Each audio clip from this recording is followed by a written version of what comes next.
Oh, I gotta make sure. Make sure it's there. Very pretty.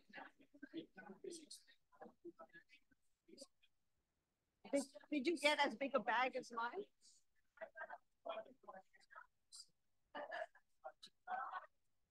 Oh, yes. That's right. I bet he did. Yes. Yes. Yeah.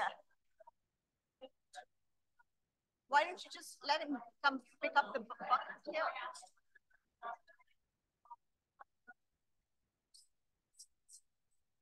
Yeah, just because he loves, he can take that bucket and, oh my God. No, I want to take some of your tree because I want to, that's the one I want to just smash up. Yeah, I put it into the blender. Yes, one.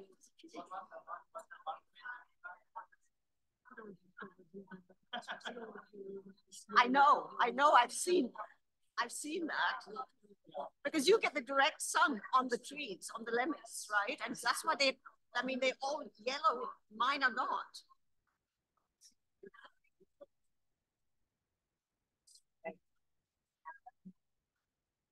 Yes, yes.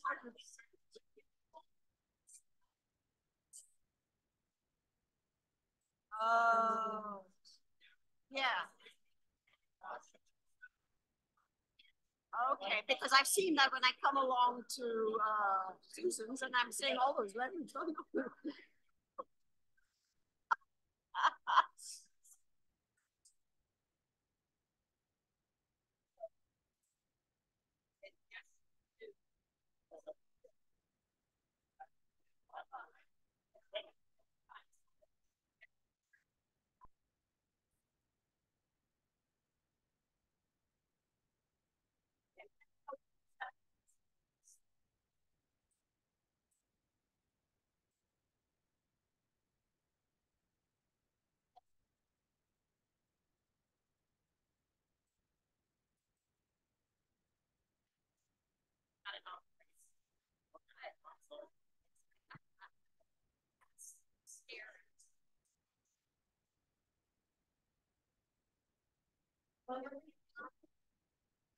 Turned off.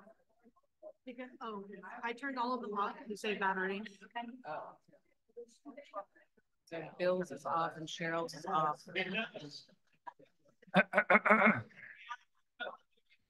I need to order a gavel. I know. Good evening, everybody.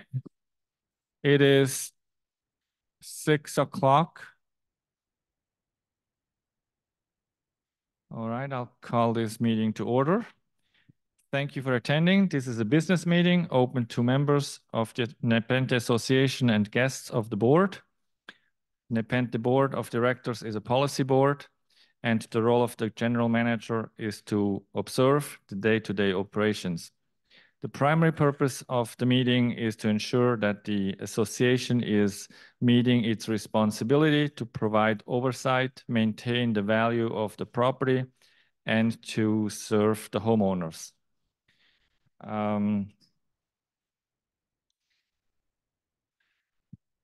First of all, Happy New Year to everyone.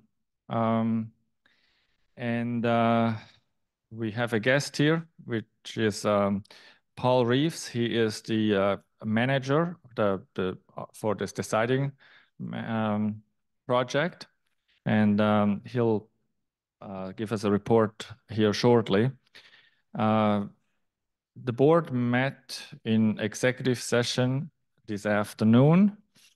On December 6th, we met. On December 12th, we met, and December 18th. The board took the following actions at the December 6th executive session.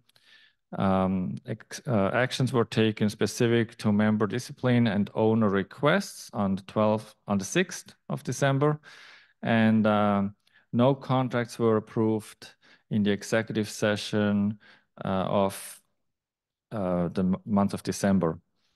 And no actions were taken December 12th at the executive session, and on the 18th. And then executive session was announced on December 27th, the open board packet. So now we are coming to the first report. Paul Reeves joined us here, and thank you first of all to everyone who sent in questions for him. He has all those questions, and he's going to explain to us a little bit of the siding project, and we'll also answer those questions. So thank you. Okay, I'm going to stand up. Good to see everybody again, and we've got a lot of ground to cover, and I'm going to make this quick here. I'm going to throw a lot of numbers at you. I want to thank everybody who did send in questions. Dusty got them to me. I have responded back to everyone but one, and the office will start emailing them out. A lot of the questions that I got were specific to the home of where the question came from. So I answered each one specifically. Going forward, I want to do this. If someone has a question, the easiest thing to do is you can email me directly. I prefer it to come through the office. So Normal and Dusty and Jay can keep track of it and make sure that I do get them and that I do respond. And then we will email out to each person the questions that were similar. We'll put in the newsletter so everyone can know. The two major questions that came up were scheduling, which we're going to cover right now. And when we have the siding off on the home, people are asking if they can upgrade the insulation that's behind it. We have found that in some of the homes still have the original R11 insulation. A lot of them were opening up, and we found even some original, what was called the R13 insulation. And this is for the 2x4 walls that you have. We can change that for new insulation if you like. It's included in the labor from the contractor to change that insulation as needed. If you're willing to pay for the cost of the bats of the insulation to go on the wall, they're happy to put them in for you. So, but going to a thicker insulation, an R19 or even something above that, you're really not going to see any cost benefit. As long as we make sure we have the insulation in place where it's supposed to be, that's about as good as it's going to get. So I hope that answers that question. Second question we're getting is the scheduling. And the reason is because we are approximately 90% to 100% over budget on time right now. We've been doing phase one. We have 109 units, and units are people's homes. We go by units. Units, we have 109 completed as of December 15th. At that point, it took 290 working days to get to that. And my numbers are round numbers here because we're working on the budget and we're working on scheduling time. So with that, we were supposed to have finished in the fall or summer of 23. We will now finish phase one, the 171 homes plus the pool building at the end of July of 2024. We have planned to start phase two immediately afterwards. We're looking at there was 219 homes in phase two. Due to the fact that one of the units was hit by a tree and needed major work, another one had major dry rot and window leaking, we decided to take those 8 units and do them in the fall of 23. We did those, and taking out the one unit that was the insurance claim, because that changes the schedule and it changed how we managed the financing for it. If we look at the 7 units, it took the same amount of time that we're doing currently with phase one. So we can look at phase two and say, okay, it's going to take the same amount of calendar days per unit, about 2.75 days per unit. That would be 587 working days. 2 years and 2 months. So if we start in August of 2024, we will finish in the fall of 2026 for phase two. This will also leave us the 290 units or 200 units for phase three. Yeah, it's right around 200 units in phase three. So we're going to be looking at another 2 years to finish phase three on the back end of that. I have not done the phase three inspection yet. As all of you who live in phase 2 have all had to look at my charming little black X's everywhere, we have done the phase 2 inspection, and we've done a cost study for that, and we'll get to that here in a minute. With the scheduling, we are going to, we have a path of construction travel provided to us by CPR Construction. We're going to go ahead and put that in the monthly newsletter or make it accessible. I will update it for what we have right now for the 62 units that are left in phase 1. This way everyone can see as they're coming around which houses will be next. We still have a tentative map for phase 2. It will start at the north end of Vanderbilt and work its own way around through Elmhurst down to the cul-de-sac. But we have not finalized that path of travel yet. But we'll be working on it. But far as the schedule goes, if someone has a schedule or has a question about their individual unit because they want to plan a trip or have vacation or do other work on their home, simply email the office or email me. And we will look at the schedule with the contractor and we will try to get as close as we can within weeks so people can make plans for trips and what have you. That's what I have for scheduling as of right now. Costs. We are approximately 113% over budget. Our original budget to do siding and fencing in phase 1 was $4,812 per unit. Current with the 109 units that we have done, looking at all invoices up to this point, we have spent $11,526 per unit. So that's why it's taking so long. We have done so much more work.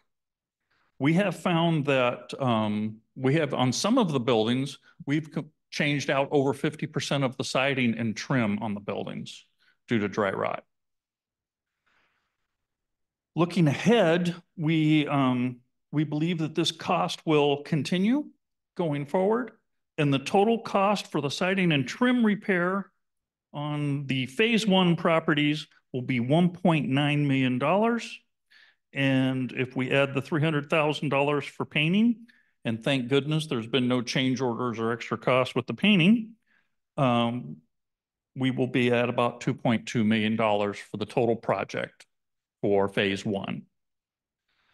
Moving to phase 2, doing our cost study, basically it came down to those 7 units cost $11,800 per unit with siding and fences.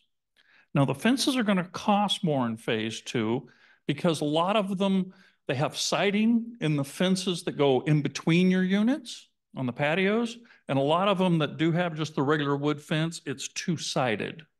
So it has finished boards on both sides. So this is why when we do our cost study for the fencing in phase 2, it's $500,000 just for the fencing because the sheer amount of lumber, material, and labor that goes into it. We believe, I did the inspection personally on phase 2. You've seen all the X's. When we did these 7 units at phase 2, our siding repair was $45,000. We had $3,800 in change orders. So we believe that we have done an accurate inspection, and as long as things don't change in the homes between when we did the inspection last spring and getting to the end of them 2 years from now, that the cost will hold and stay the same. It got real quiet in here. I know those are big numbers, and I know there's a lot. And I'm getting a lot of questions when I walk around and look at the neighborhood. Everybody wants to know why we have so much dry rot.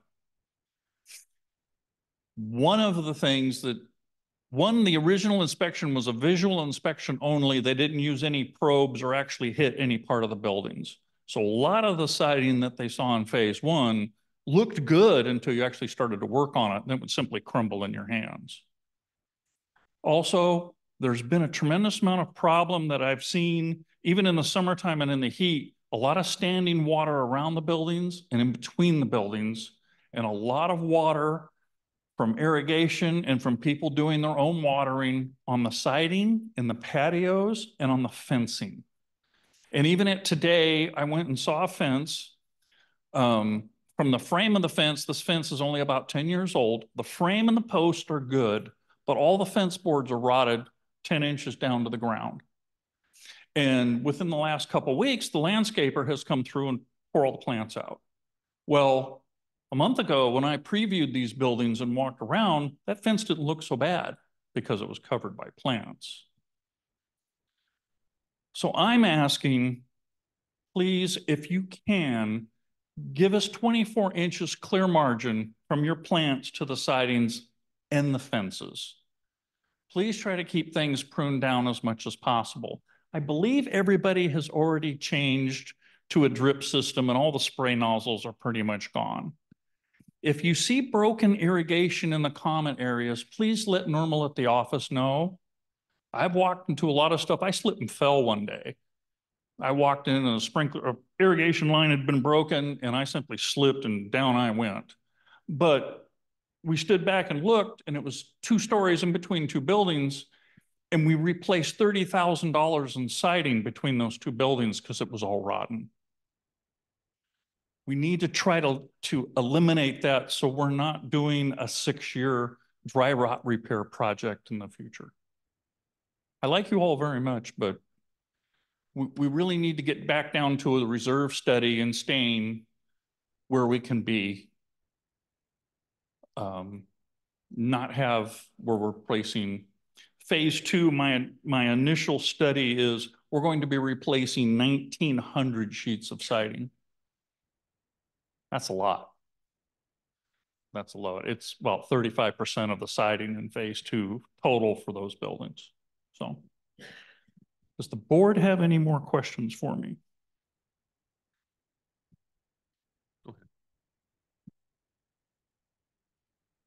The replacement siding, obviously what we're using is the T111 is the old stuff. Give us some comment, what's the quality of the new stuff that's going on and what's your experience with it from a longevity standpoint? Yeah, I wish we could go back and get the T111 that was put on the buildings 40 plus years ago. And one of the things that I've noticed and that we see is we can look at what was original siding and we can see sheets that are only about 15 or 20 years old, if that. And the quality of T111 has really deteriorated over the decades. Before I got involved, the board had made the decision and staff or whoever to go to a product called DuraTemp, which is what we're using now. DuraTemp is about the same cost as T111. It floats back and forth a little bit, but the backing of the wood itself is not particle board, but it's a laminated marine plywood. So it has a steam impregnated texture on the top. And I have a personal experience with this stuff on homes that I've done 25, 30 years ago that was kept dry. They still get a lot of sun, but they don't get soaked with water. And the siding on those homes still look good. They do have to be painted every 8 years. We can't let painting go. If you let the painting go a cycle, 12, 16 years, you're going to have dry rot because it's not sealed and it's going to be absorbing moisture. And that's going to be any siding. So we're using the best product possible. And everyone can see that the contractor goes to the effort. It comes pre-primed on the front. They prime all their cut edges. A lot of the pieces where they've had problems where they think they're getting moisture from the backside, they're even priming the backside of this stuff. So really with the siding, and so far we've changed 700 sheets of siding. We've had 3 failures on sheets of siding. Where today I saw some pictures, I've got some of even the matching spruce pre-primed trim. We've got a couple pieces that have twisted this winter.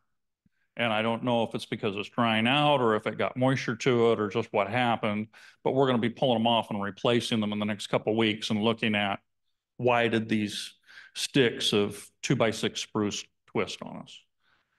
So, but the contractor goes through and warranties it, so we haven't had a problem. The trim isn't the DuraTemp though, correct? So we're going to continue always having problems with the trim until we find a material that's closer to the DuraTemp? Well, DuraTemp trim is a different dimension. Okay, the siding is the same dimension, thickness, diameter, what have you, as T111, but the DuraTemp trim is different. And it's very expensive, and we have not seen any more longevity to it than going with what we're doing number 2 spruce, which is a exterior spruce that comes dried and pre-primed from the factory, and we prime the cut edges. We still get some twist from it. We're not replacing short pieces like had been done in the past. Our minimum, if the length is longer than 6 feet, I ask that the replacement pieces be a minimum of 6 feet.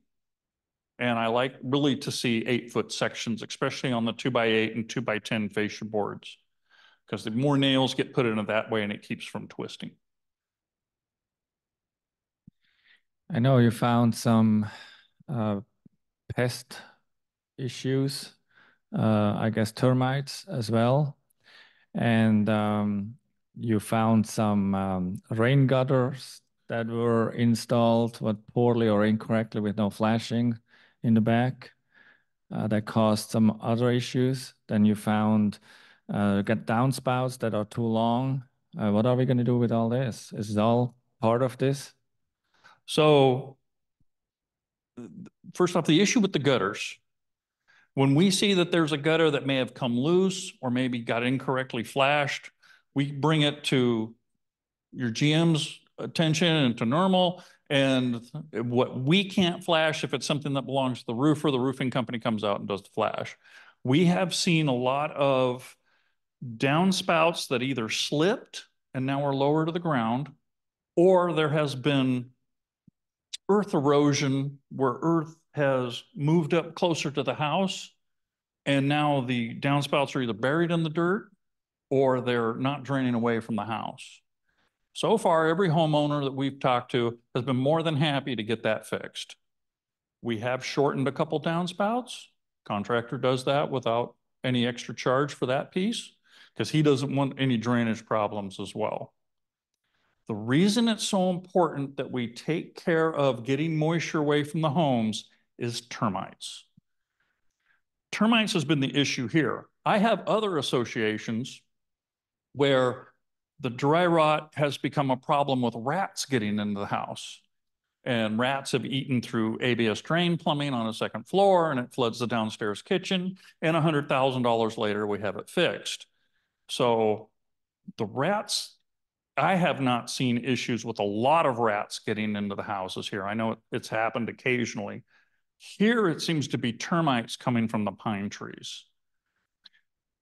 The problem with termites is a lot of these homes, your homes are beautiful inside.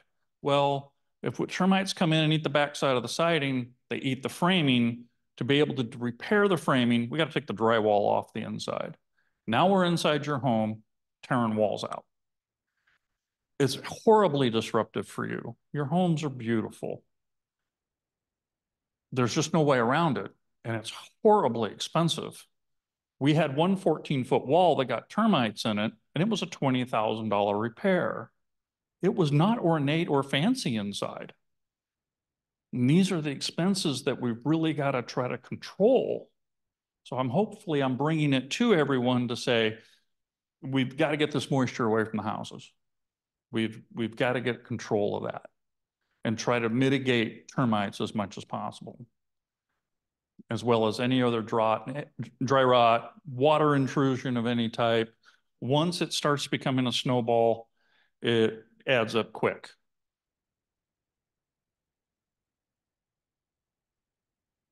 Okay, just from a planning and forecasting standpoint, okay?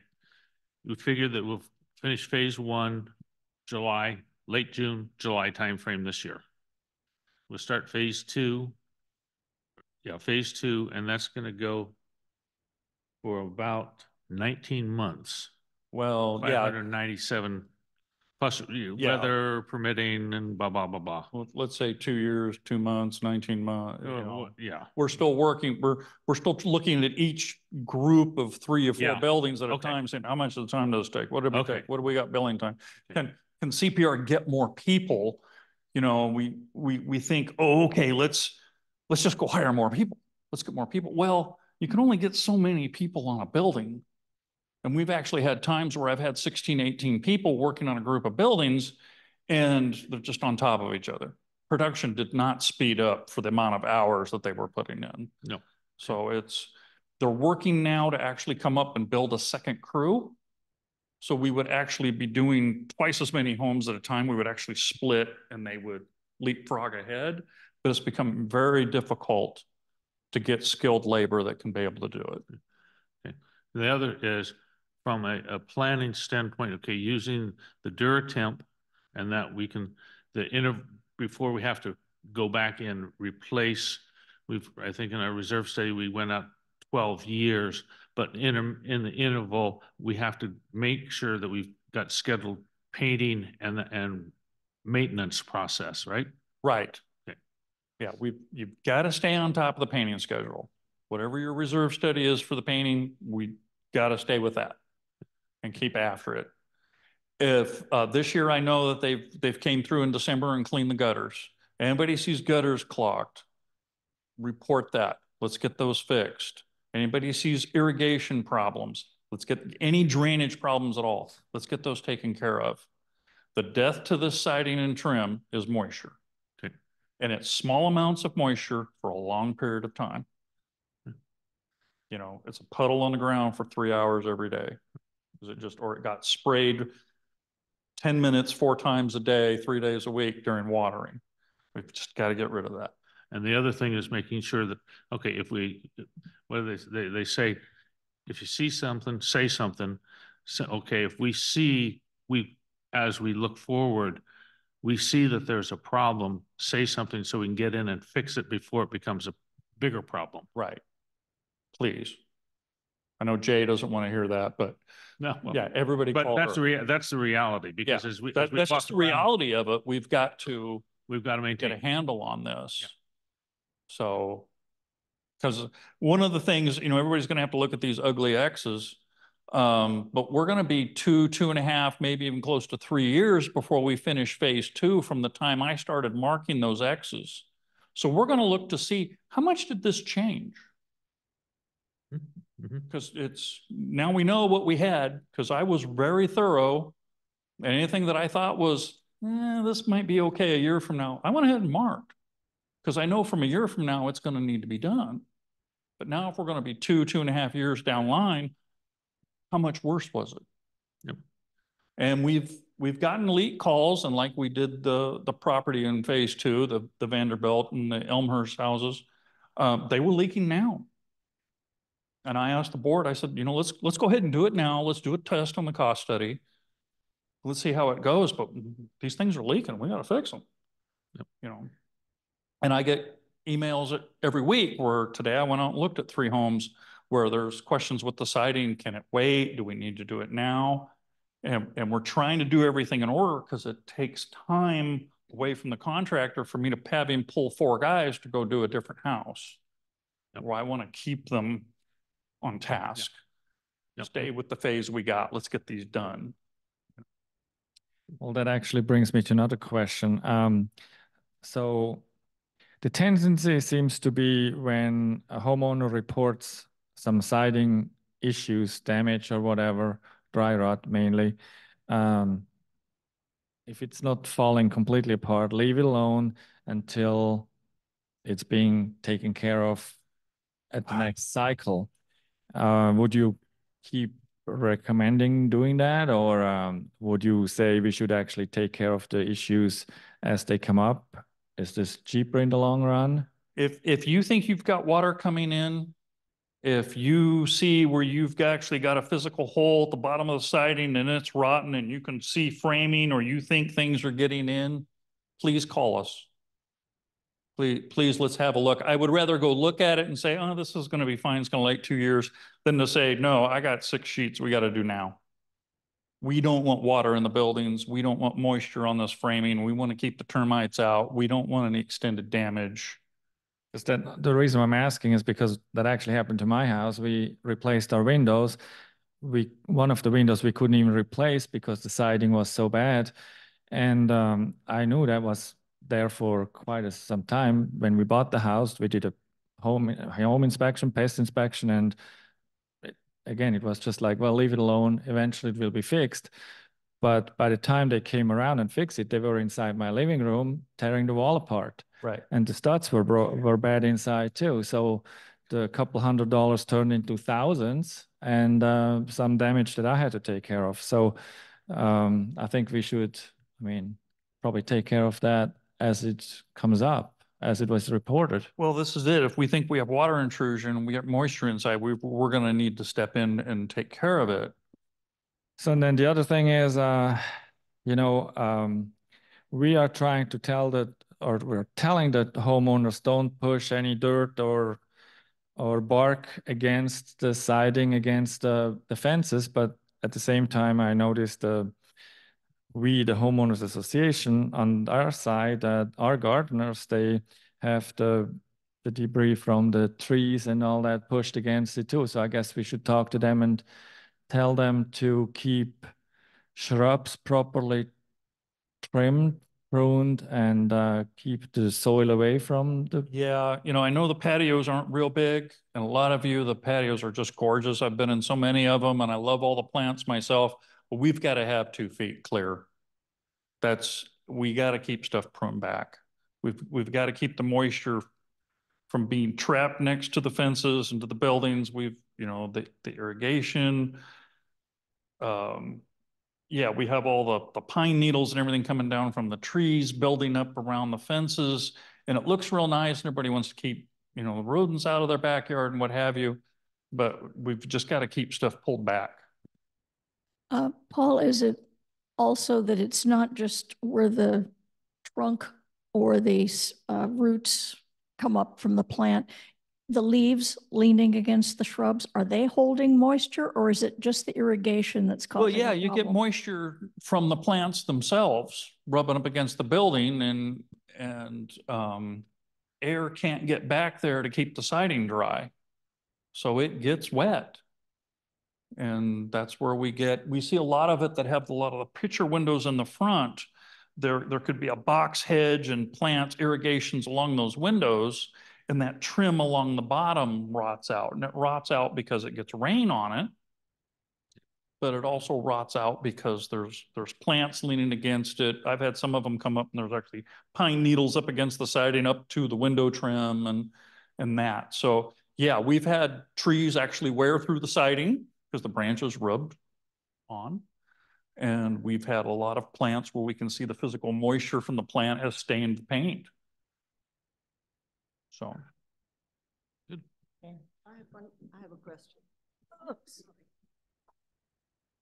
When we removed some of the shrubs, and I think you showed you some pictures, when we removed some of the shrubs, they were right by the water lines and the gas lines as well.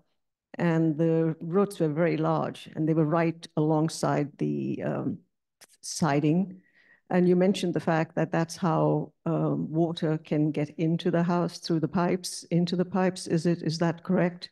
Well, okay, so you've got, especially with drain lines, non-pressure lines, that run through the slab and run across underneath the landscaping, even under the driveways. Yeah, the tree roots will go and look for any pinhole. And if they can get into this ABS plastic and find a pinhole in a joint, they will exploit that. The roots will come in and they will push pipes apart. Right, and because we noticed that when we took the shrubs out by water lines especially, right. And the siding was just, you put your fist through it. It was just right, totally rotten. Down and grab it. Yeah, totally rotten. Peel it apart. Yeah. So that's the moisture that you're referring to. That's another issue. Yeah. And so what you're saying is everything needs to be 24 inches away from the siding, so the siding can dry, so that it doesn't get wet. Right. Is that Right. So it stays dry and it gets air movement around it. air movement around it. And Because moisture otherwise doesn't sit we're there. You know, putting in- low yeah. amounts of moisture for months and years at a time Yes. is what does the damage. Right, because a lot of times that when the shrubs are so close, they can't even blow the leaves away. So they're all stacked up against the siding. So that's again contributes to the, right, okay, thank you. And we've had some people, I don't know if they're here, there was shrubs and roses growing actually up on the siding. It was up on the wall.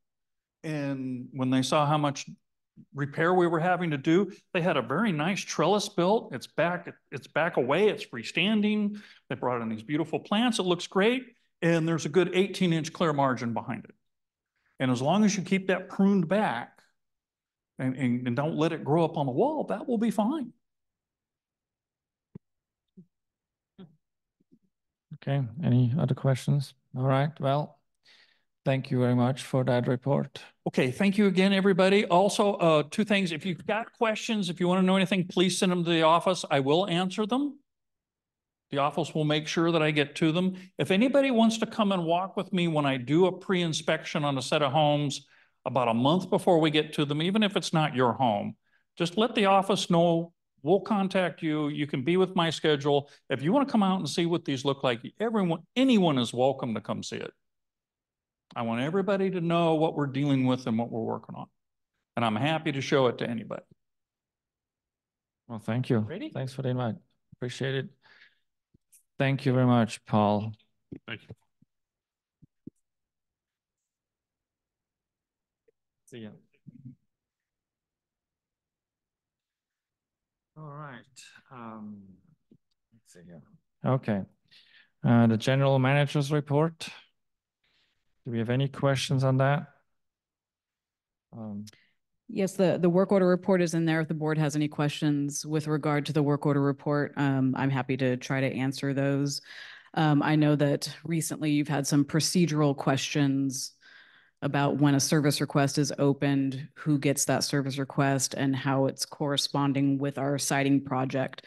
So if there's any follow-up that's needed on that, please let me know, because we are trying to be mindful of the siding project and getting it first reviewed by CPR and Paul, and then they're making the determination if it can wait until they reach that phase, if it needs to be done now, like we talked about earlier. So those visual inspections are being completed when a service request comes in from a homeowner. So if the board doesn't have any questions, I just will have one other announcement. I did receive 2 items of correspondence that did not make it into the board packet. I failed to include those. So I have provided the board with those items of correspondence at their earlier executive session, and responses to those homeowner comments will be in the next board packet. Also moving forward for the newsletter, I will try to be more descriptive with regard to the siding project and include the map of the path of travel, which Paul suggested I do earlier. So I will start to include that in the newsletter. If anyone else has any ideas on what they'd like to see in the newsletter, what kind of information you'd like to learn and know about on a monthly basis with regard to this project, please just let me know and I'll make those considerations and get those in the newsletter. I don't have anything else unless the board has any questions. Could you give us a quick update on where we are with the City of Sacramento and water and all that? Because we know we're on meters and we've got to make some shifts. Just give us a quick update, please. So the data that we've received from the City of Sacramento, unfortunately, is not as entailed as we would have hoped as far as what we can expect to see as far as cost. The meters have been installed. And the board has reached out to a consulting firm, Wood Rogers. We met with them earlier in executive session earlier today. We approved a proposal for them to provide consulting service to help guide us through the billing conversion portion of this project. So moving forward, you could expect to see updates on that as well. Thank you. Hey, Dustin, that report, the first work order, regarding a tree evaluation. Who called that in? Oh, okay. The homeowner. The homeowner, well, it's been ongoing. There's a redwood tree that is growing under the fence. We obviously cannot remove the tree. So the idea was Paul will be going out there to look at that and give an evaluation. But it would very much looks like we would have to cut the fence around the roots. The city, we will never get permission from the city to remove that. So that's where we are. And then Dusty will pass that on most probably to CPR or see what we do from there. But it was the homeowner. It's been ongoing for several months now because the tree is getting bigger and it's lifting the fence. So that's where we are there.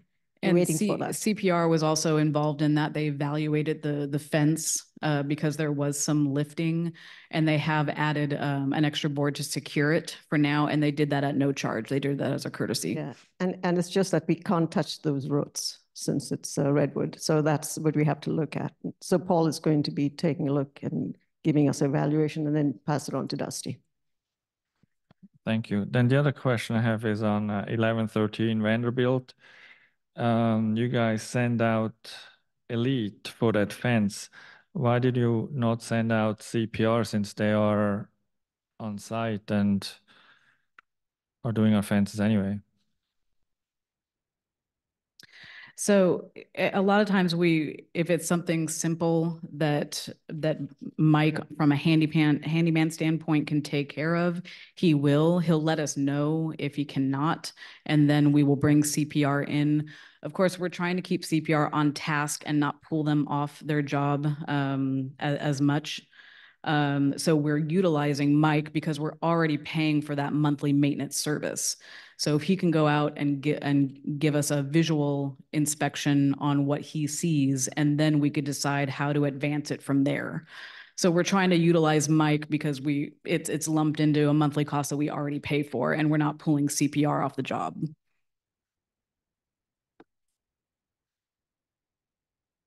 But he's providing paying his feedback. twice, so we're paying for Mike anyway, and then maybe we're gonna pay later on for the fence repair for CPR. Well, we don't. Wouldn't it be better to send CPR out first right away? We can do that if that's I how the think board that would might like to be- proceed. Anybody? Well, is this description, as I read it, a fence post fell down?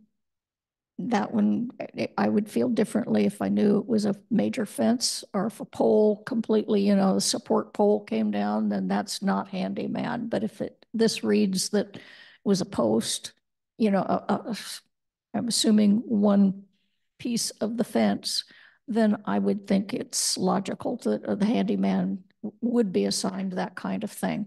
But I had not having seen the request or anything, that's just what I would think of. I just don't want to fix a fence temporarily and then it needs to be I understand. again anyway, so, okay. I do want to have one more thing for the general manager. I want to thank you for coming in on whatever day it was after the Dunbarton facility had been broken into, and you went in and cleaned it up, and so it was ready for some homeowner. It was a event. facility rental, and thank you. I appreciate that. And when Bill says break in, there was no damages, no glass broken, anything like that. We are having our doors at the Dunbarton Cabana evaluated for any issues that need to be repaired there. But yes, some folks, they didn't cause major damage. They made coffee, they made a mess, they clogged the toilet. So I came out on a Saturday to make sure that it was all cleaned up, sanitized, and ready to go for the facility rental. Thank you. You're welcome. No problem.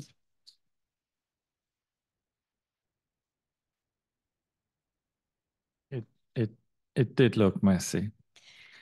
They made a lot of coffee. Yeah, the bathroom, Mike had to come out too. So. Yes, I had to First Call Plumbing to get that job done. I didn't do that myself.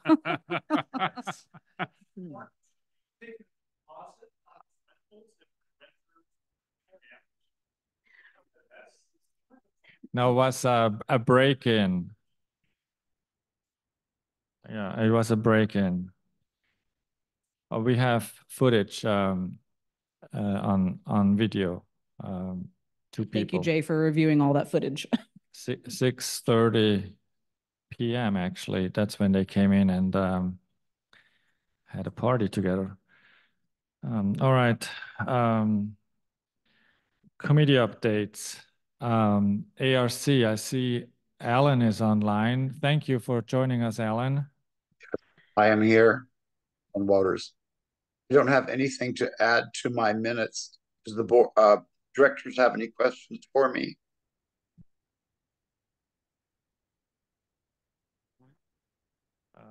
I have no questions. I have one question. Hope you're feeling better, Alan. Thank you, Christina. I was just said you got respiratory, is it? Yes. I can hear that.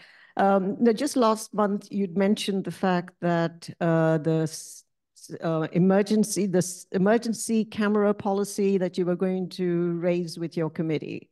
Do you recall that at all? Yes, and I'm afraid that no progress has been made. Okay, that's tackle it this month. Okay, great. Thank you. Thank you.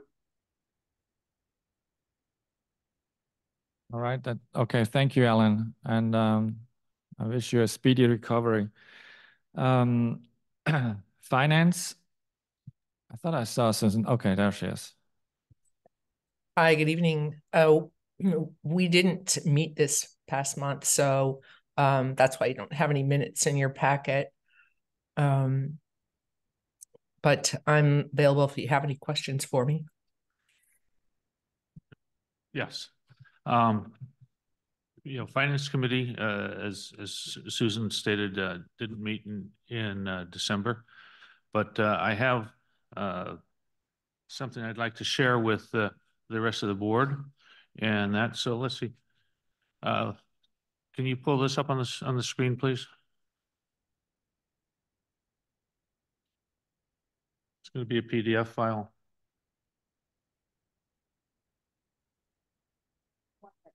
Mm-hmm. Okay.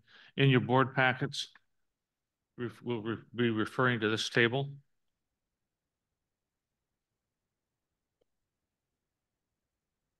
Do you see something on the screen now? Because we did see something and now it's gone on Zoom. Here we go. There we go. Here. Thank you. Thank you. Okay. There's been a lot of chatter about landscape spending.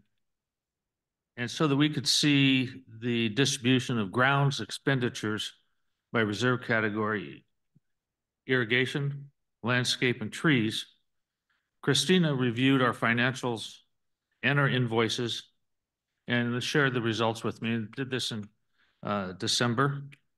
And my thoughts were, hey, this is good. We need to share it. And I want to share it because it really tells a story of what we've done and where things are going.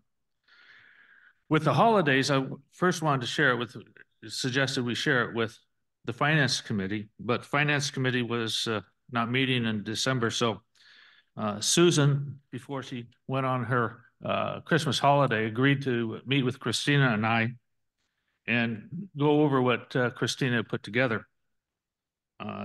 She and I asked questions, and Susan then shared the detail behind this report with the Finance Committee.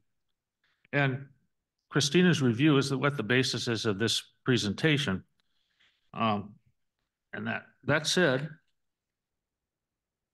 let me try to explain what we have here. Again, remember, we're talking about grounds, and grounds includes irrigation, landscapes, and trees. And if you look right here, last year, we spent a lot of money. We spent almost $1,500,000 in grounds. That's a big number. When I made my notes, I said, that's a lot of petunias. Well, we don't have petunias here, so now. But going from left to right, starting on the left column, total expenditures in 2023, $1,494,000. You can see it by category. Now, in that is 103,000 carried over from 2022. So this is stuff, jobs and work that was done in 2022 that we paid for in 2023. So going to keep that in mind. So true 2023 expenditures, $1,381,000. Pardon me? 91, excuse me. My bifocals cheated on me. Okay, sorry about that. Okay. Now, what happened a year ago? Anybody remember what happened on New Year's Eve? Storm. Well, the number you see here, 295,000, that's net after $200,000 worth of insurance payments that we spent for storm-related charges. Extraordinary and unexpected. So taking that out, say, all right, 1,096,500 or so in non-storm related expenses, non-extraordinary, against which the reserve allocation was 1,295,200. All right. Take out the 22 carryover, take out the extraordinary. We've got a favorable variance in total of almost $200,000, 198,700. By category, landscape, favorable 101,000. Irrigation, favorable 345,000, 346. Trees, we spent almost 250,000 over what we had in reserve allocation. Now, you know what? That's okay, because that's where our asset is, and that's where our risk is in our trees. And we've been doing the right thing for our trees. So I wanted to share that with the board because there's a lot of noise going on. Can we flip to the next slide? So that's the fancy colored graph. No. This one. Graph.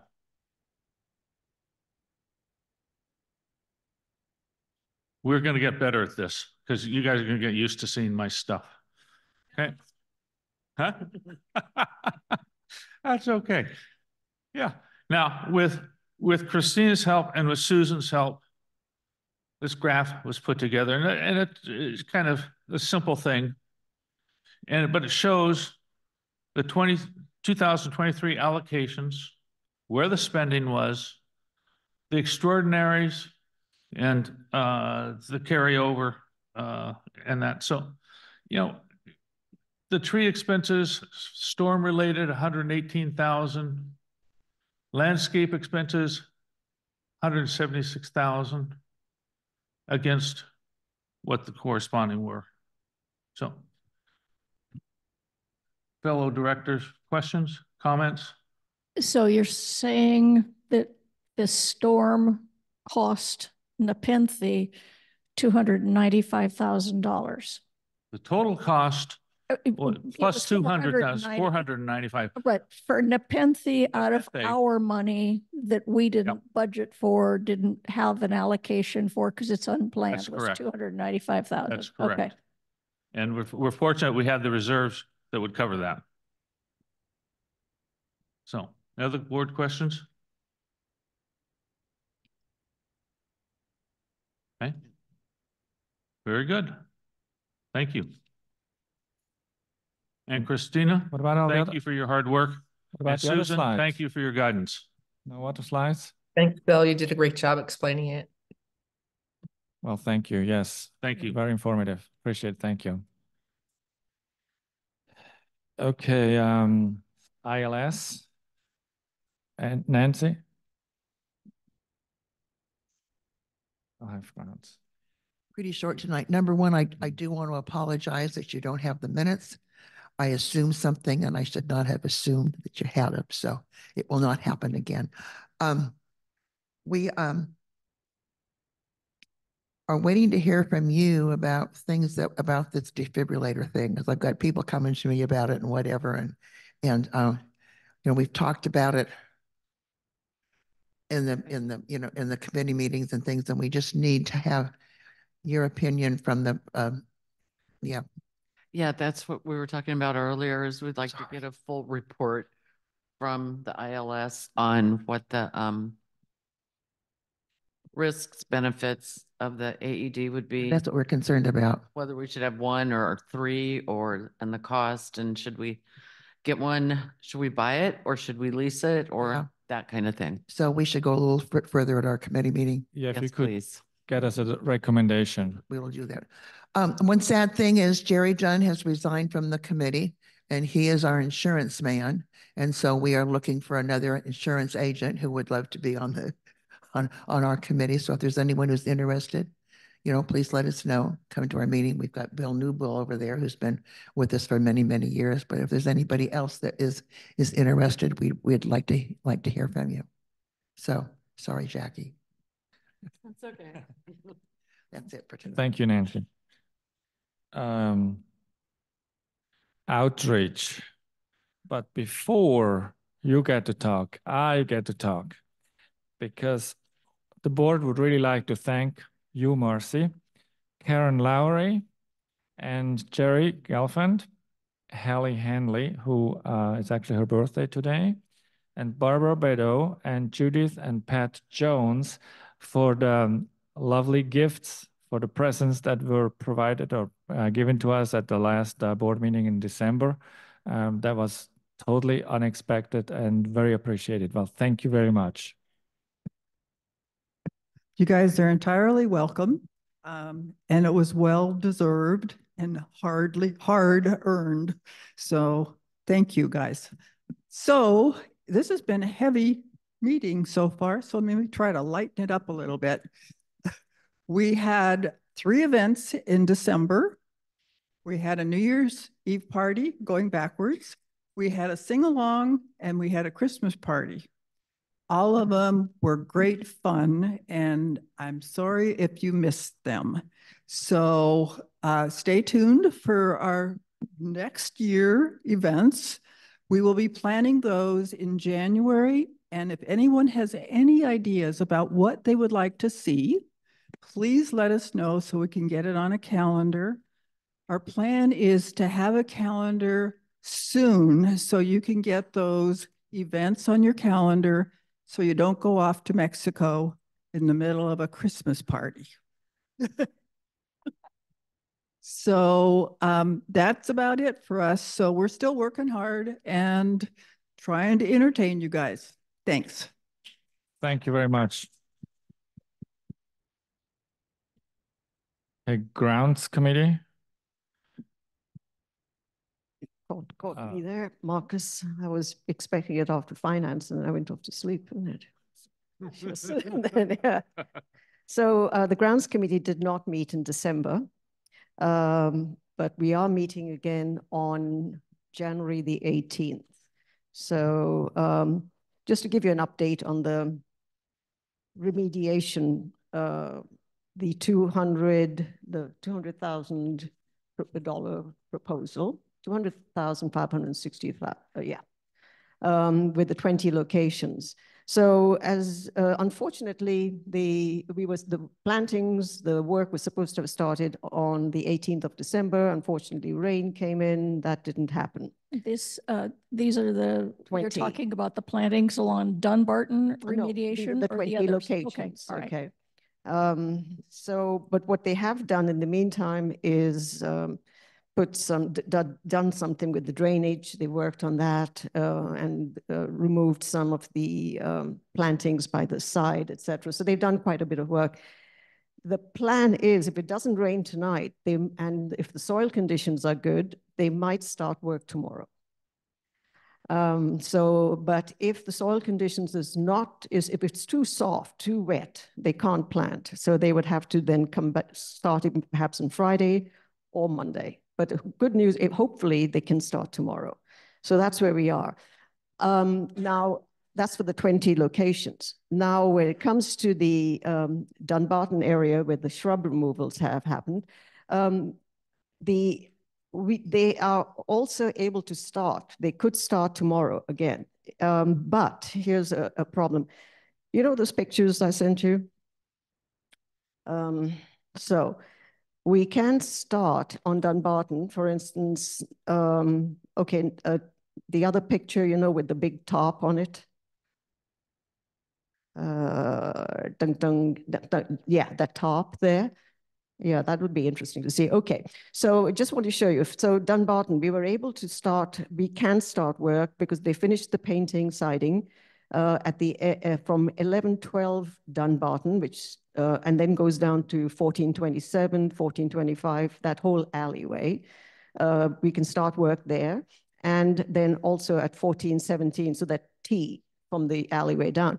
But I noticed today, between 1112 and 1427, there's a huge hole has been dug, and that's the picture, what it looks like, and there's some AT&T work happening.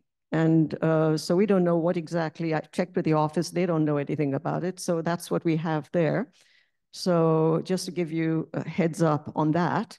And then there's another picture there, Jay, with the, no, not that one. Yes, that one. See there, that's the one which is outside 1100 Dunbarton, that one there. That needs, the tree roots have pushed that slab up, so the AC unit is wonky. Before we do any work there, we have to cut the roots and level that slab. Huh? Yeah. Have we talked to the homeowner? No, because that's our area. I mean, that's the thing. Yeah. About that air conditioner. No, but the roots have been pulled up because of roots on our side. So that's really our responsibility of. I understand, but that air conditioner needs to be lifted first before they. Yep. So that's something that needs to be looked at. So do we have anything on that, Dusty? Or maybe we can check on that tomorrow.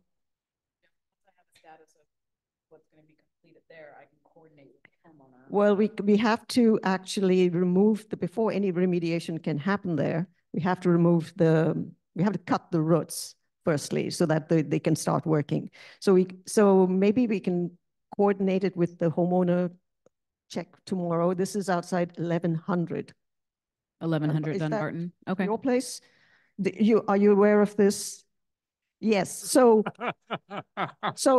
that's why I went to Mexico. So the roots have to be cut and for remediation to happen. We can't do work in the front of your house because there's still painting there. But here we could. So that would mean, would your AC people have to come out or not? Yes. So can we check on that as well so that way we can start work on that patch as well? So maybe we can coordinate with the office. We'll be in touch and we'll coordinate with you. You're welcome. Thank you. And so it's just a small area, but we can, at least while they're doing the rest of the area along the T there, we can get that work done. So they can start tomorrow or Monday, start doing the work there. I just want to make sure, part of this, we had the homeowner requests that we deferred all last year. And no, this now is Dunbarton, the shrub removal. But all in the one proposal. Yes. Was this, right? So the first ones we were talking about were the homeowner requests and the zone walk. Correct. Stuff. The 20 locations are the zone walk notes that we had going back in 2023, where we were not able to do any work because we were waiting to see after what was happening with the storm remediation. And then we had this work included as well. Yeah. There's another picture. Sorry just to give you an idea of what they've done now. Okay, here, that one, yes. So just to give you an idea, this is at 505 Elmhurst, for instance, and they've this is a big redwood tree there. There's a Aleppo pine all along there, trees, various trees. So you see the downspout there, Marcus? I'm not sure if you see that. Well, they put a pipe in the downspout, and the pipe has now gone under. They dug underneath the soil, and you see the yellow, the green drain there on the right-hand side. Yeah, so they've actually improved. They had to, because in order to remove water by the building. So this is what they've been doing, and that's what they're doing with the remediations as well. Actually improving the drainage system as well. I happened to see that when they were doing this, they're putting a netting up. Netting is to keep the duff intact and or some bark in there, because that we need to provide that moisture for the trees. There are trees all along there. Yeah, they're redwoods, right? There was redwoods, there's a Aleppo pine, and then there's a liquid amber, and then cedar trees as well. Okay. So what we've also done is remove the sprinkler system, because the rotary head sprinkle, this was done outside 505 Elmhurst, but then they discovered that the valve was connected to the sprinkler, also the rotary valve at 503 and 501 Elmhurst. So we actually had to cap that irrigation, the rotary heads. And that's why we had to remove some of the turf alongside, well, not turf, really, it's weeds. And so we created, we're going to be just creating a planter bed there. And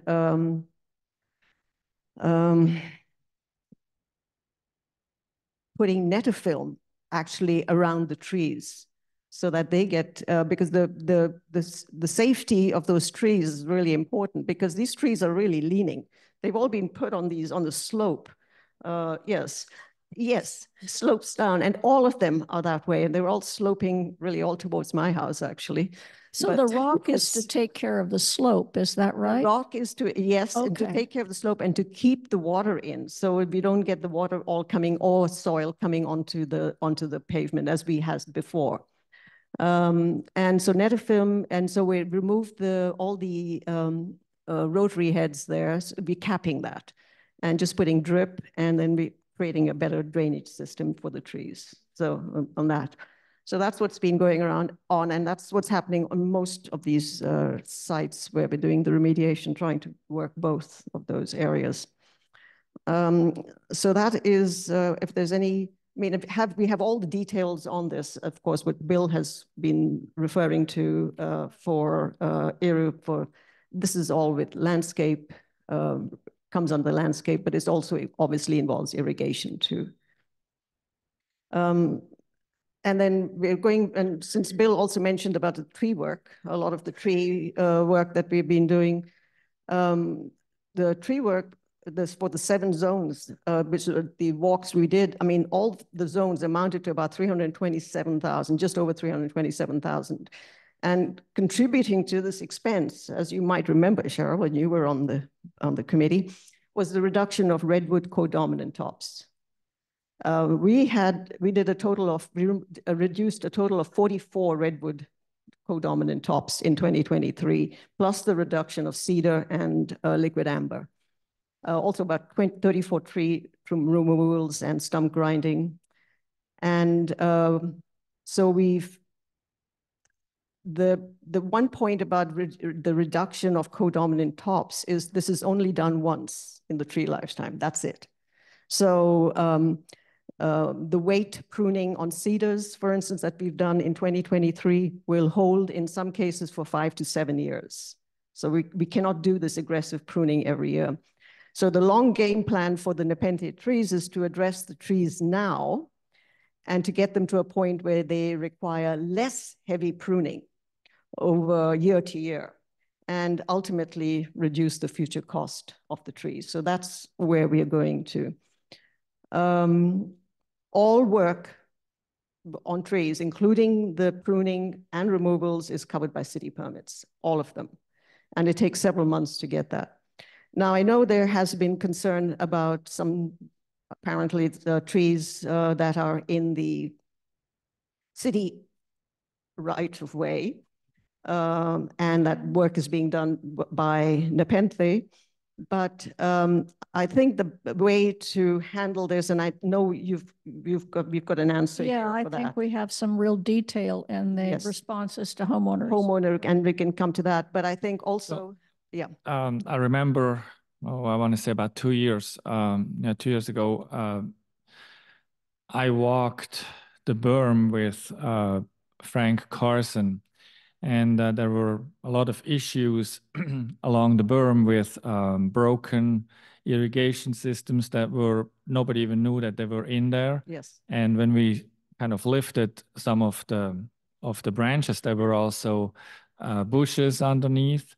And we looked at the trees, and it wasn't exactly clear where the line was between the city's responsibility and ours.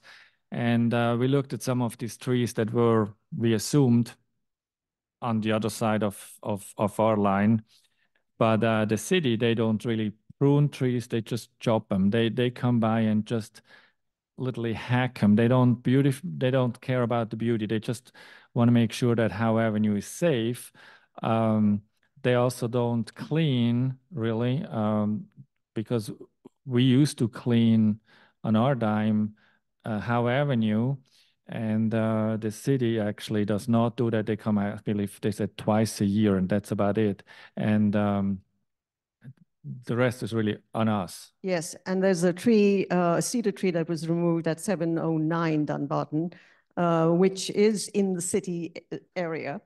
But the city was not prepared to remove the tree. However, they told Grove and Paul Dubois that since it was actually leading perhaps more towards us, and it was not a danger to Howe Avenue, that they would be willing to provide us with a permit to remove this tree, and we could go ahead and do that. Now, Paul Dubois will be at the grounds meeting on the 18th. And that'll be an excellent time for everybody to come who is concerned, who has questions about the trees, and some trees that are perhaps in the city area, a row of whatever pathway, that they can come and ask Paul Dubois at that point in time. The one thing he's also checking into is the tree trunk can be in the city right of way, but if the canopy is over our property, which is private property, the city so far is not prepared to prune the canopy. And that's what he's now trying to get some information, further information from the city on this, from the city arborist.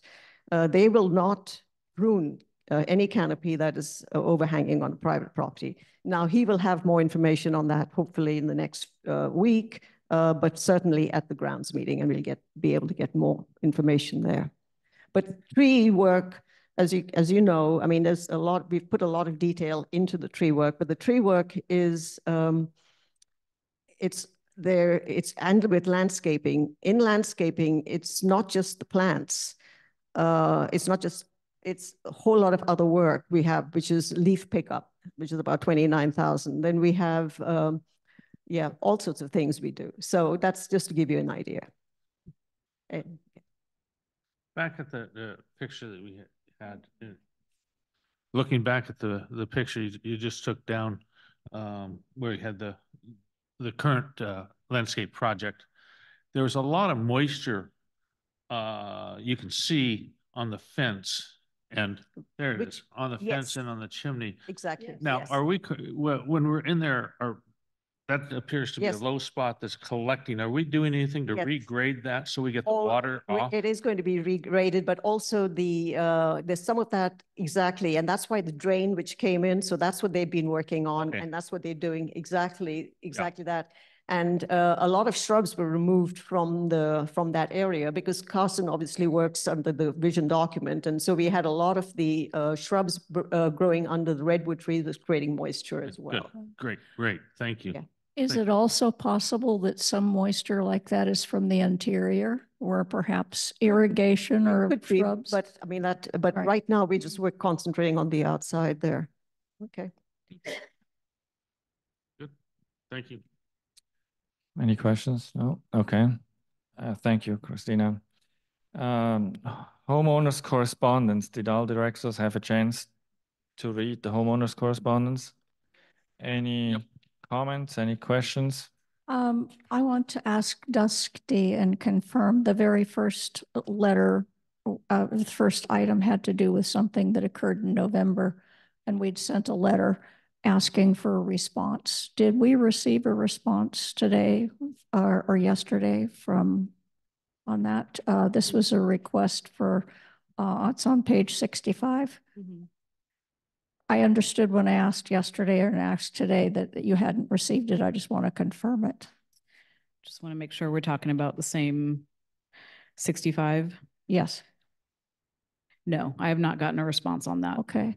Well, I think then for the board that for this letter, if we've not gotten anything, it's nothing that we continue to follow up on it. Would you agree? Or is that something that you think we should continue to follow up on? This has to do with a comment suggesting that there was inappropriate use of funds and that preferential landscaping work was being done. I don't see a reason to pursue this. Okay. All right. Another one that's here and I think applies to what we've just been talking about. There was discussion and a suggestion that there was a city tree that was removed. There's a lot of correspondence, if you have the packet in front of you, that's talking between calls to the city responses from Grove and Carson. Basically, we did encounter a situation that we've just been talking about. There was a tree that was coming down that was ours. There was a tree that was in the berm or the city area. The city felt, according to the correspondence that we have here, that the tree, if it went down, that was theirs, it would go on Howe Avenue. And their responsibility would be to take care of the tree if it went down on Howe Avenue. If we were concerned that the tree might damage our property or our homes, then it would be up to us to make the cost and take care of the tree. And so that's the answer to that particular homeowner response is the city said, we won't, but if you will, because you're worried about your houses, go ahead and do it. So that's kind of what we encounter when we're working with other entities. They have their interests, we have ours, and we have to make a decision as a board for what's right for this community and for the residences and the people who live here. And if I can just say also that I think put it up closer to your mouth. The tree in question was also that it was mentioned that was in the right of way was a birch that was removed. And that tree was nowhere near the right of way. I mean, correct. It was definitely in our property. Correct. And there are two trees that were mentioned. One was clearly ours, one was a city, but both of them came out. I don't know if, are there other questions about any of these responses? Actually, I think you kind of jumped from homeowner correspondence to homeowner comment and course. Oh, I'm sorry. I thought we were on homeowner responses. Yeah. No, from the homeowner correspondence. Well, yes, the correspondence, but. Okay. Yeah. Yeah. Okay. Yeah. Okay. Yeah. So then on page 70 of the packet, Amy Mickle had some comments and questions. I want everybody to know that a letter was sent to her and information about the background, and she had asked for information about how decisions were made about the tennis courts. We included the ad hoc tennis court report, and that's available. It's also in the packet in case anybody didn't see that, if you had any questions about it. And these that I'm talking about are the ones that came from the December 6th meeting. There was a question about, on page 72, about how it occurred that the Vanderbilt area that had been remediated was changed. And there was perhaps a suspicion that the board had made a decision to pay for remediation of something that had just been done. And that's incorrect. So there's a discussion here about the fact that the decision was made by Carson. They came out, looked at it, saw it, said, okay, we can redo this. We will redo it. And it was not a board decision. So that the board was not involved in anything or an expense or any additional expense on that remodel.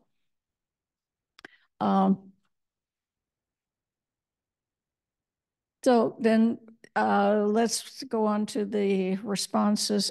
Unless do any of you have questions about the ones I haven't mentioned? No. Okay. All right. On December 18th, our special meeting, there was one question about landscaping again. And, you know, I feel like I've tried to explain here and when we have a request from a homeowner or we go out on a zone walk, I think you guys know this, but I want to make sure you really do. We go out and we evaluate that. We look at the work, we make a decision about should it or should it not. The committee makes recommendations. The recommendation comes to the board. We make our decisions. It's not made independently. Once that proposal is made, we've made a decision. It gets signed by somebody on the board confirming that this was approved by the board. And then it goes to management to write the work order. So just so that's really clear to everybody that's reading this, that's what we're talking about here. On our December 17th meeting, this is on page 95. We basically responded in many ways to the same questions. I believe there was a question previous to this. I can't even read my put glasses on, Cheryl. On page 97, there was a question about the proposals and detail on the proposals. When our contract with Carson requires them to use our vision statement, our plant list, and to evaluate what's available in the market and whether what's best in the shade, what's best in the sun, what's best in the climate to make their decisions. And that's how we write our proposals. It's up to Carson to look at what's appropriate plant in this place and what's an appropriate plant in another place. So we do not have a great deal of detail on every proposal. Some of them do, some of them do not, because it is a choice there. And so those are things I wanted to cover on just for everybody on the board to really know what this going. I think you've all read this and seen it, but if you have any questions or there's any other thing you want to cover, feel free.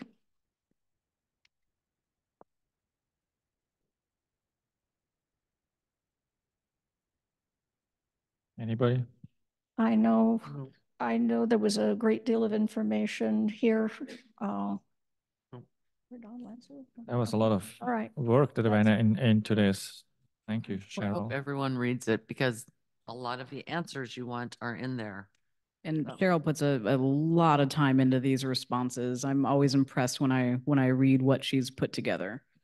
Well, I think it's important that the board contributes to this. This is a board response, not mine. I draft, they edit. But it is intended to give full information, full disclosure to the community and from the board. It's a cooperative effort and you pull it together very nicely. Thank you. All right, thank you. Minutes approval, any questions? Does somebody want to make a motion on that? I move that we approve the minutes. I'll second. Okay. Dusty? Is anyone recusing? We're going to do a roll call vote. Yep. Okay, Bill? Aye. Cheryl? Aye. Christina? Marcus? And Jackie? Aye. Okay.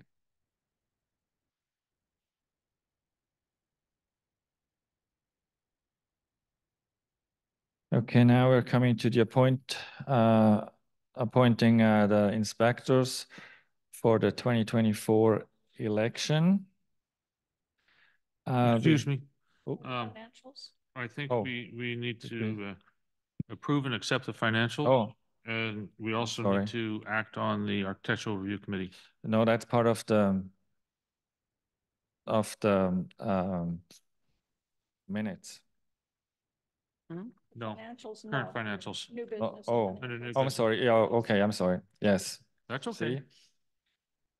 All right. There's been a slight change in the, if I don't know if anyone's noticed, we did away with the consent calendar to give the board more space to discuss each item that they're calling a motion on, in hopes that it would promote more discussion and understanding of each right. item that's being approved. So we did away with the consent calendar and broke out those items.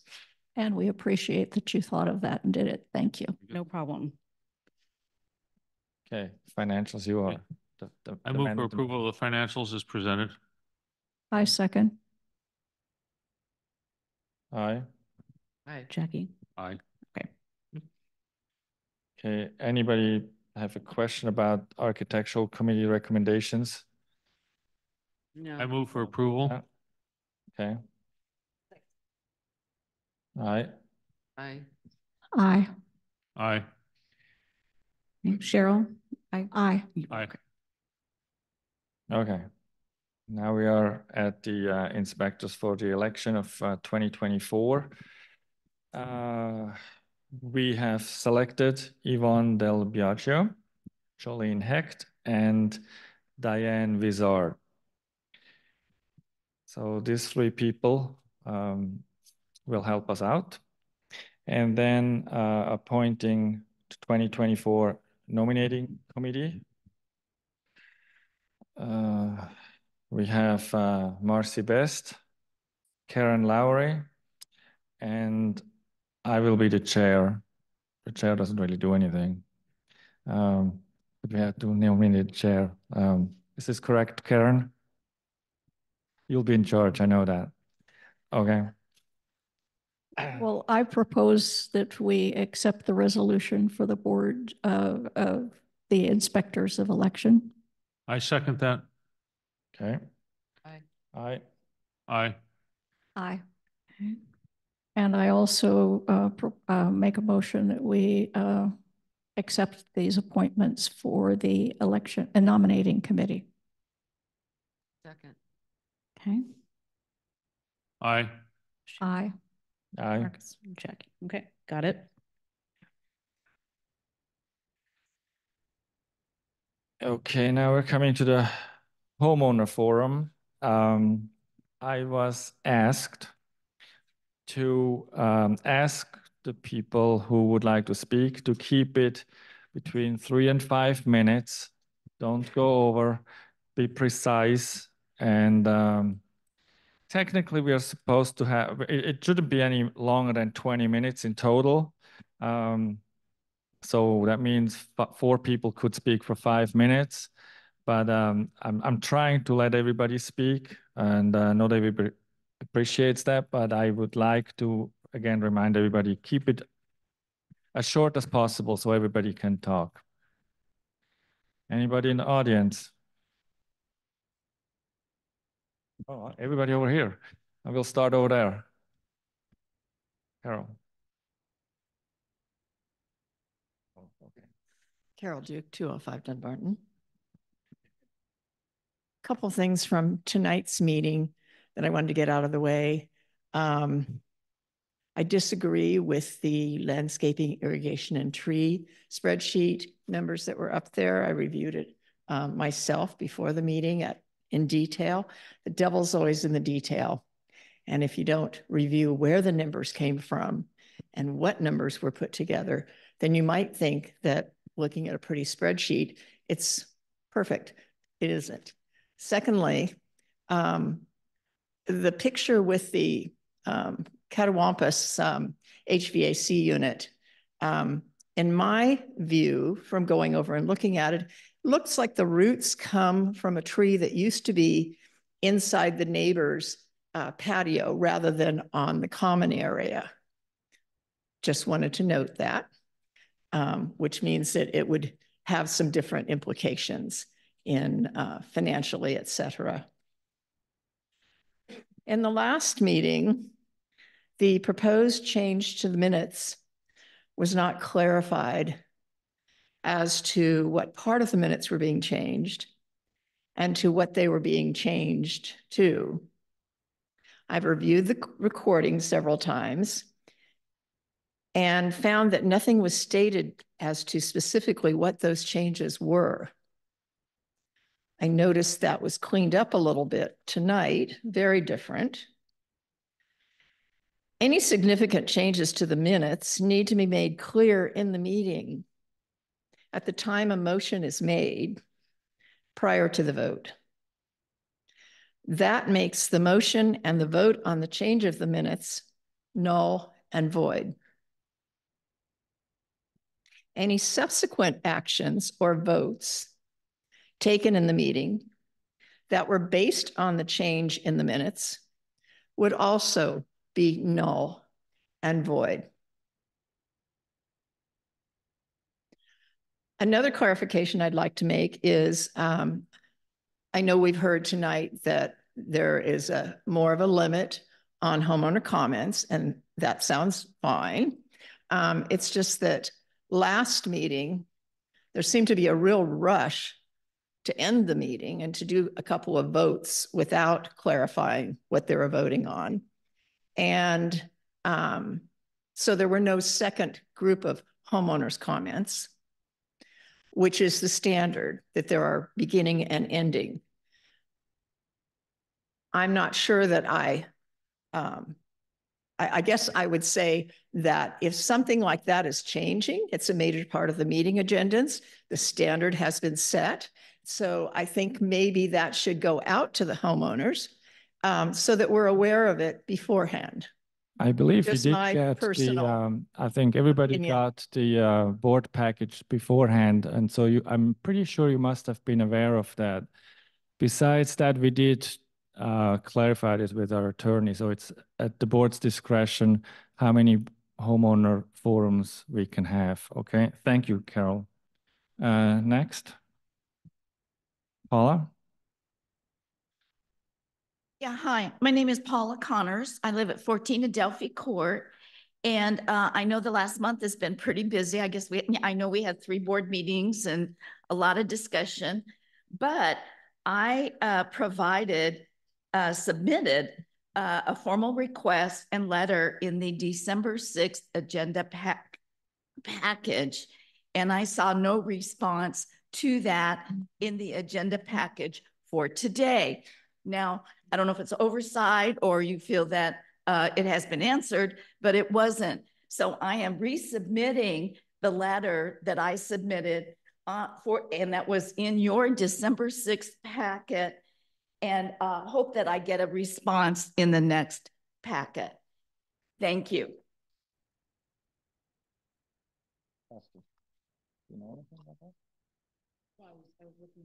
A response. I see a response in the responses to the December 27th special open meeting, but I don't know if that's the same one. We It did not Okay. Like December 6th. Okay. I was just pointing that out and doing my research. Thank you. Okay, very good. Thank you. Okay. And you will receive a response in the mail as well. I mailed you a response as well. You should be, you also received the same copy. You should be receiving that in the mail. Oh, I have got. Okay, I well, have not. feel free to follow up if you don't receive it in the next couple of days. Okay. Information is in the packet. This was in the package for the December 6th meeting. I understand. That. Okay. All the Yeah, info- and I know So that there then- was a lot going on, and I read every word, Cheryl, that you wrote in today's Okay. packet, and it was clear. Okay. But I just felt like this was not responded to. I'm sorry. We certainly try to respond to the correspondence as well. Sorry. Thank you.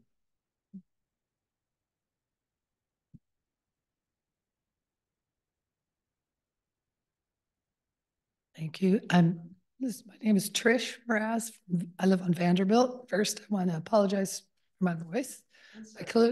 Yes, I apologize for my voice. I clearly had too much fun on New Year's because that's when I lost it. But I did also want to apologize at the last meeting where we were discussing the recall petition. I raised the issue that it was an obvious violation, and why, and what I based that on was actually our rules. Our rules say that, you know, as a member at large, Christina did not have authority to approve expenditures, and only unless the board gave a specific express resolution granting authority, that she didn't have the authority to approve it either. And I was actually looking for the evidence of that, and I did not see it. I re-looked at the December 18th meeting, and I was looking for that. And the attorney said, yeah, you can give authority, and he didn't believe there was a violation, but I really just did not hear any direct evidence that there was an express resolution granting the authority for Christina to approve. And that, based on her role, I mean, the other members of the board could have done that. And that's what I was looking for. And that's why I said that. And that's why I stated that. But I promise, and I apologize to all of you who didn't believe it was obvious based on our rules, because you clearly saw or heard evidence that I didn't, that there was this express resolution by the board granting the authority. And so I apologize, because you all obviously heard that, because I was definitely a minority, at least in the room, that evidence had, you know, taken place. So I apologize to all of you. I promise to pay more attention to our board materials, past meetings, those sorts of things, because that's probably where all of that was. I didn't see it, but that's my fault. And again, I apologize to you directly, Christina, because in that I also suggested that you resign to save us money. And that was actually, that's what I would have done if I had committed an obvious violation. I would have resigned rather than make the whole entire community pay for my recall election. I would have done that. So I apologize to you for that. Since, you know, the majority, I worked in the courts forever, you know, jurors, the jurors, I was overruled by those jurors. The rest of you who heard that evidence, I did not. I didn't see or hear, but I promised to look more and for that sort of thing and be more participatory. This is a thankless job. The board, you all have a thankless job that you don't get paid for. And so it is difficult, and you do this for us, and I appreciate it. And now, one last thing, unrelated. Howard Jarvis Taxpayers Association repeal the death tax. Everybody knows Prop 13, where we can pass our property on to our children, and it stays at the level of tax, the rate on our property taxes that we paid for. That's gone, everyone, that's gone. In 2020, Prop 19 changed that. So now the only time your children can get your property is if they directly live in it after you're passed. So you can no longer, the tax rates are gonna go up to the current level of taxes when you pass, because the Prop 13 has been not completely nullified, but almost. So please, Howard Jarvis Taxpayers Association, repeal the death tax. And it'll go back so that we can pass on that property rate, tax rate to our children. So thank you. Thank you, Trish. Ricardo? Good evening, everybody. Ricardo Pineda, 1013 Dunbarton Circle. I want to thank the board for all their work and all the committees.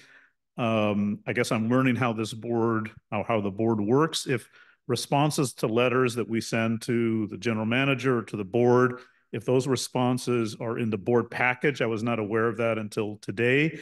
If we're also supposed to receive a response via email or a response in the mail, I've written 3 letters about a very large remediation located near my property, my wife and my property, at 1007 Dunbarton, and we have not received any written response, email response, but if the response is in the board package, I'll look at it tonight.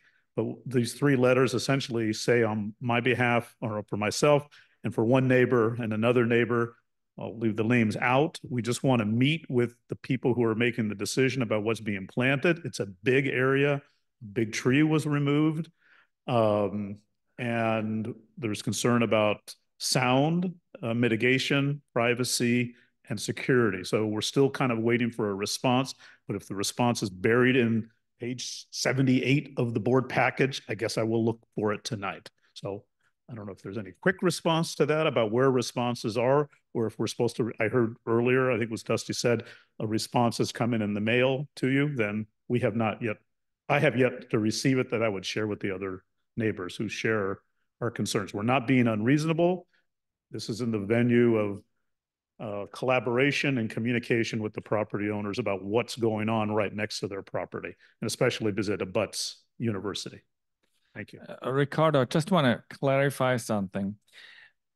This homeowner responses that that you're getting at this point, it's a lot of effort. And again, as you heard it, Cheryl does the majority of this work. And Cheryl is, coming up, she's going to be off the board if she's not going to rerun again. And I cannot guarantee that the association is going to keep getting spoiled like this with such thorough responses. We have no obligation to respond that thoroughly at all. And I really would appreciate it that you guys appreciate what is being done here.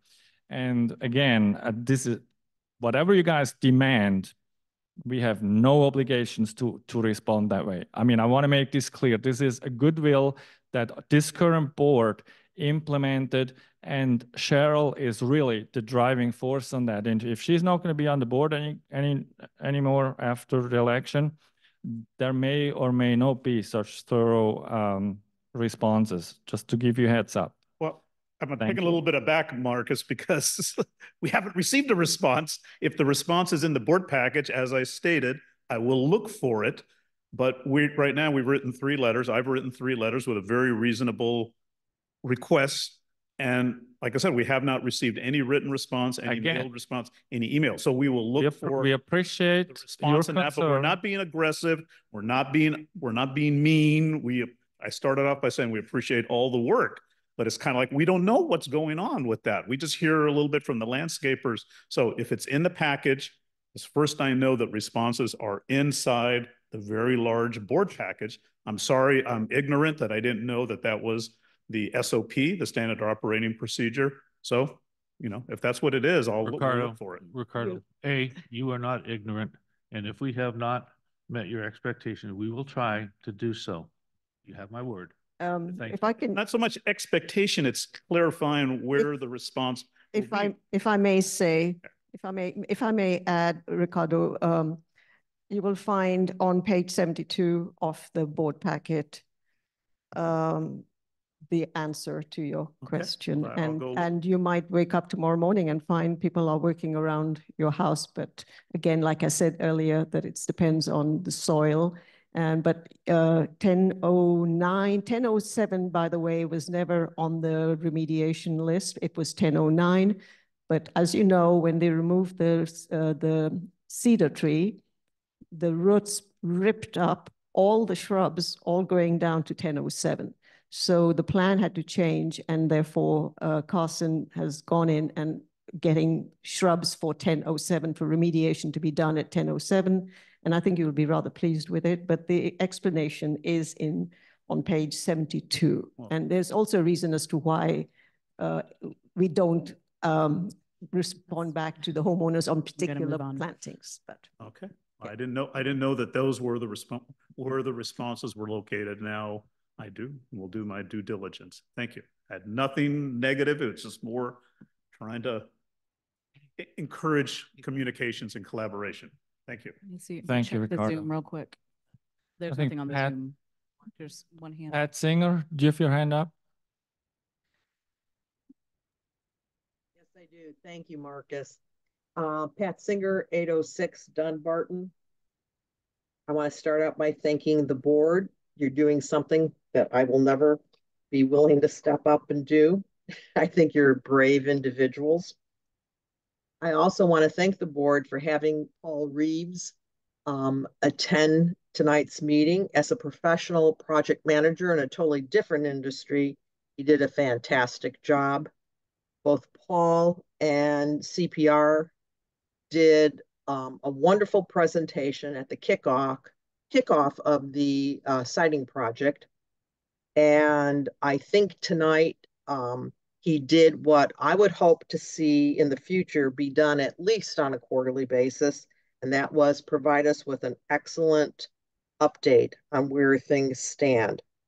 I have just 3 points I want to share with everyone here. There may be rhetoric questions or suggestions, but there were some things that Paul brought up that will impact future preventive maintenance for Nepenthe. He made a statement that, and maybe Cheryl said this too, that painting should be occurring every 8 years. Coming from the East Coast, we painted a little more frequently, and I personally learned living in Napa for 24 years that 8 years was stretching it. So I would hope that for sure that the Homeowners Association sets up some kind of assessment and schedule for a continuation of keeping painting up to whatever standard we choose for our community. Cheryl brought up the point that the trim may be of a different type of material that may require being replaced more frequently than this Duro siding. Again, I would hope that the HOA comes up with a way of maintaining that on a regular basis. And with respect to caulking, since that was my issue where I had leaky windows, caulking doesn't last for 8 years. We're lucky out in California if it lasts for 3 years. So I would request both the team that's working on this whole overall project, along with the board, to consider how are we going to make sure that the things that aren't being updated at this point be inspected on a regular basis so that we don't run into the problem. I believe that Paul said something to the effect of we're replacing maybe up to 50% of the siding. He also mentioned that some of those original panels may be up to 50 years old. And unfortunately, if it was replaced 20 years ago, it was replaced at a lower level of quality. What are we going to do before we even finish phase 3 to make sure that those panels that weren't replaced in phase 1, are being inspected and maintained? And then lastly, you made a comment, or somebody, I shouldn't say you, there was a discussion about using Elite to replace fences. Well, I moved in here 3 years ago, and CPR replaced both my courtyard and backyard fence and gates. So I had everything new. And over the past 3 years, I've run into some issues with respect to how the gates were done. As recently as last week, it was maybe the third or fourth time, forgive me for not going back in my records and watching that, the gate had to be rehung because of a poor design that was actually done by CPR. So I actually agree, and actually this past week had a discussion with NRML saying, let's bring back CPR so they can get feedback on their work. Mike was good at fixing my fence this past week, but the design didn't change. And he knows that when he hits my unit in the next coming weeks, he's going to have to rehang my gate. So let's really think about holding our contractors responsible for the work that they do, CPR being one of them. And let's go for, again, preventative maintenance and trying to get the best work possible done on our units. And I'll end at that. And thank you. Thank you, Pat. One thing actually that all the homeowners could help us is if they have issues, siding issues, if they see any problems, report them so we can actually evaluate them and hopefully fix them before it gets worse. May I add, please, if you see water leaks, you see problems with irrigation, you see problems with trees, please report them to the office. If we don't know about them, we can't do much about them. All right. Thank you. Anybody else? Okay, Ashley.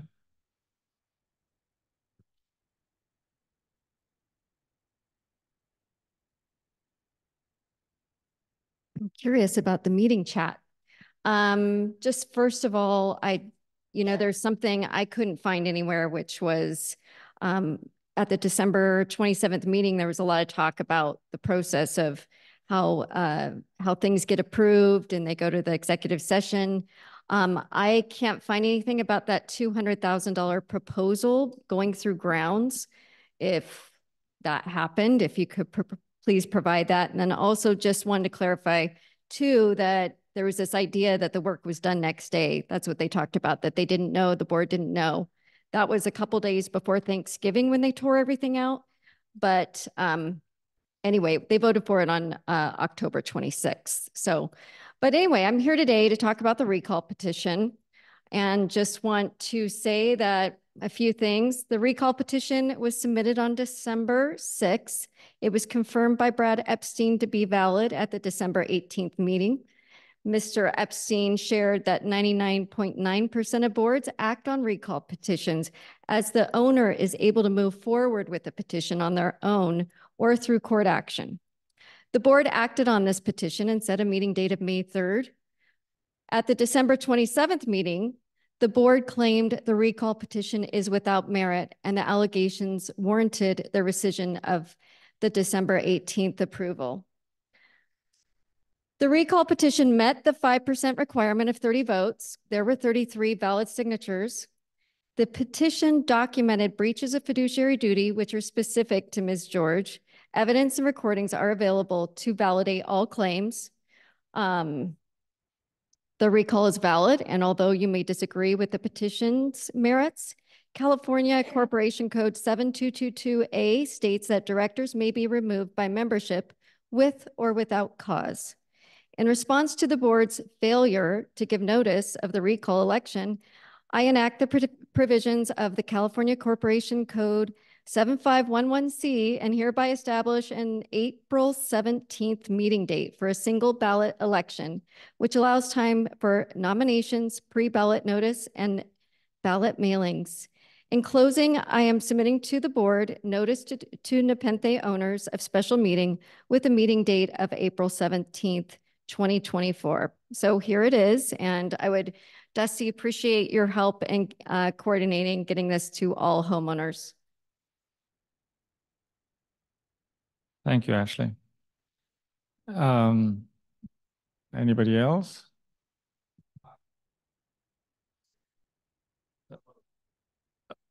No, you unfortunately you can't. Sorry. That is correct. Non-homeowners cannot talk. They're actually not invited. You have to be a homeowner to be. Would you like to come forward, please, and talk again? We can't go back and forth. Okay, Well, okay. I don't want to be rude, but there's a couple people that you let regularly speak at meetings that are not homeowners, and you know who they are. So I'd say if he's got a mother and he cares about his mother, we should let him speak. Thank you, Ashley. Appreciate it. Next. You could always submit anything you need in writing to me. I'm happy. Peter. I can give you my card.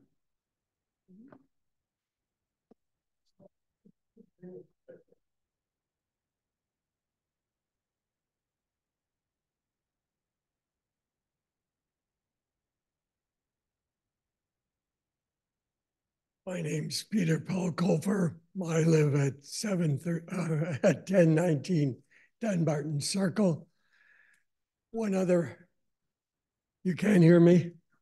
Oh, I'm usually too loud. You got it. Okay. One additional thing that I want to point out that I'm sure the board is aware of, but I don't know that the rest of the folks in the audiences are aware of, is that I'm an attorney. Okay, the reason I'm raising that is because there's been a question about whether or not Christina violated the bylaws. I have not heard from our esteemed counsel. I know you rely on him for your determinations, but I find nothing that he has said thus far that has refuted the allegation in the petition that there was a violation. So that you are also aware, I have spent many, many hours reviewing the bylaws over the last couple of years for all kinds of different purposes. And I believe I am well qualified to just make that determination, or at least that opinion. If Mr. Epstein can refute that, I'd like to hear about it. I've heard nothing. I listened to you folks talk the other night. I missed the meeting in December 17th, whatever it was. I was on my way to my family's for Christmas. But again, I don't know. I listened to your discussion. I remember Bill saying he was angry. I was kind of angry too about how the proceedings took place that the evening that I was back.